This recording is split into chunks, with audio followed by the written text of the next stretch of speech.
আসসালামু আলাইকুম ওরহমতুল্লাহ। আলহামদুলিল্লাহ, আমরা সোনালু গাছের এইরকম বীজ সংগ্রহ করতেছি। প্রায় 5,000 বীজ আমাদের সংগ্রহ করা হবে এবছর। তো এইভাবে আমরা যেইখানে এই গাছ আছে সেই গাছের থেকে আমরা এইভাবে বীজ সংগ্রহ করে নিয়ে আসি। গাছগুলি অনেক বড়, কোটা দিয়ে পাড়তে হয়। এরপরে আমরা বীজগুলি বিভিন্ন জায়গা থেকে সংগ্রহ করা এটাকে প্রসেসিং করতে হবে। বীজ সংরক্ষণের জন্য প্রসেসিং করতে হয়। এটা বিতরণের জন্য আমরা সারা বাংলাদেশে এই সোনালু গাছের বীজ গাছ প্রায় এটা বিলুপ্তির পথে ছিল। তো রিসেন্টলি এই গাছ আমাদের মতো যারা সোশ্যাল ওয়ার্কারে যারা বৃক্ষরোপণ করে, যারা এই বৃক্ষ নিয়ে চিন্তাভাবনা করে, এরাই এই বিলুপ্তি গাছগুলো আবার নতুন করে এইগুলি বিভিন্ন জায়গায় রোপণ করছে।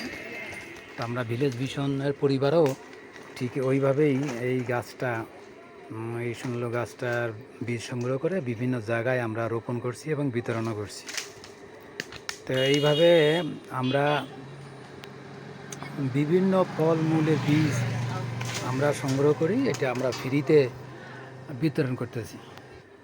যে এটার দ্বারা পরিবেশের ভারসাম্য রক্ষা হবে, অক্সিজেন সাপ্লাই দিবে, এইরকম পশু পাখি এখানে আশ্রয় নিবে, এই ফলগুলি পশু পাখি খাবে, এই জ্বালানিও এটা হবে, কাঠের ফার্নিচার হবে। মূলত উদ্দেশ্য আমাদের হলো অক্সিজেন, পরিবেশের ভারসাম্য রক্ষা করার জন্য।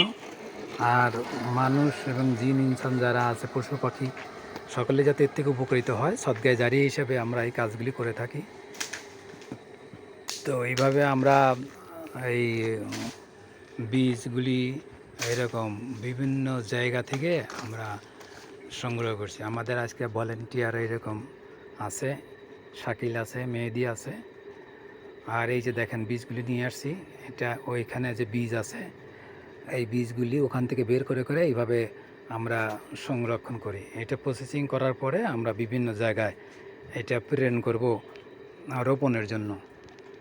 তো এইভাবে আমাদের সাথেই থাকি, পাশেই থাকি, আর ভিলেজ ভিশনকে সহযোগিতা করি। সবাই ভালো থাকি, সুন্দর থাকি। আল্লাহ হাফেজ। আবার দেখা হবে ইনশাল্লাহ।